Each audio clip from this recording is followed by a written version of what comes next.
ঠিক তখন ঝোপের আড়াল থেকে বেরিয়ে এলো একদম অদ্ভুত প্রাণী, ছোটখাটো, দুপায়ে হাঁটে, কিন্তু মাথায় রঙিন পালকের মতো চুটি। সে কুটুর দিকে তাকিয়ে কিচিরমিচির করে কিছু বলল। কুটু অবাক। ও কথা বলছে?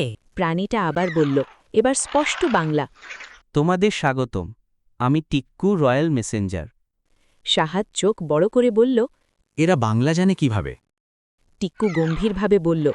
যে দেশে কল্পনা সত্যি হয় সেখানে ভাষাও পথ খুঁজে নেয়। আর তোমাদের আনা ডিম পাথর এটা রাজপরিবারের ডাক। তাইফের বুক ধুকধুক করতে লাগল। রাজপরিবার? আমি? টিক্কু মাথা নেড়ে বলল। হ্যাঁ, আমাদের দেশে একটা সমস্যা হয়েছে। আমাদের রাজা বৃক্ষমুকুট রাজা হারিয়ে গেছেন, আর রাজমুকুট যাকে মানায় সেই নতুন রাজাকে আমরা খুঁজছি। তাইফ ঢোক গিলতে গিলতে বলল। আর আমি রাজা হব? টিক্কু হাসল। যদি তুমি 3টা কাজ পারো, আমাদের আইন, বুদ্ধি, সাহস আর মমতা, এই 3-এর রাজা হয়। টিক্কু তাদের নিয়ে গেল এক বিশাল গুহার কাছে।